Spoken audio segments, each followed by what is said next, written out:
BNP আজকে প্রতারণা করছে। ৩১ দফা দাবির ১ নম্বর দাবি ছিল তারা সংস্কারের জন্য কাজ করবে। আজকে প্রতারণার জবাব তাদেরকে জনগণের সামনে দিতে হবে।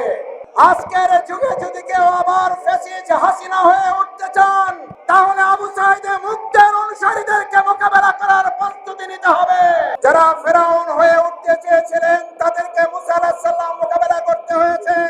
যারা আবু জেহেল হয়েছেন তারা মুহাম্মদুর রাসূলুল্লাহ সাল্লাল্লাহু আলাইহি সাল্লামকে মোকাবেলা করতে হয়েছে।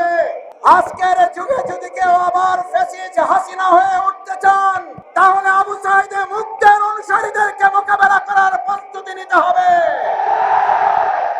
আমরা পরিষ্কার বলতে চাই, গণরায়ের মাধ্যমে যে জন আকাঙ্ক্ষা, এই জন আকাঙ্ক্ষাকে উপেক্ষা করে বাংলাদেশের কোন সরকার পরিচালিত হতে পারে না, পারবে না। আজকের এই বিক্ষোভ শুধুমাত্র 11 দলীয় ঐক্যের নয়, এই বিক্ষোভ বাংলাদেশের মানুষের 70% জনগণের প্রত্যাশা পূরণে ঐক্যবদ্ধ ভূমিকা পালন করা বাংলাদেশের জনগণের সমাবেশ।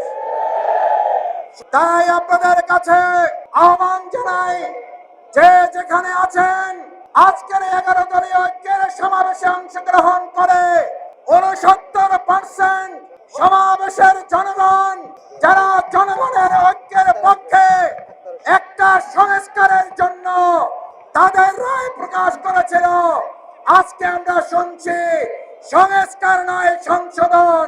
আমি জিজ্ঞেস করতে চাই, আমরা কি সংশোধনের জন্য রাজপথে নেমেছিলাম নাকি সংস্কারের জন্য নেমেছিলাম? বিএনপি আজকে প্রতারণা করছে।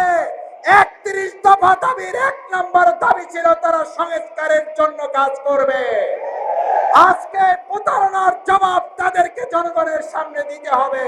শীর্ষ নেতৃবৃন্দ এমন কর্মসূচি আমাদেরকে ঘোষণা করবেন, যেই কর্মসূচির মধ্য দিয়ে বিএনপি তাদের ৩১ দফার ১ নম্বর দফা সংস্কার বাস্তবায়ন করতে বাধ্য হয়, সেই সংস্কার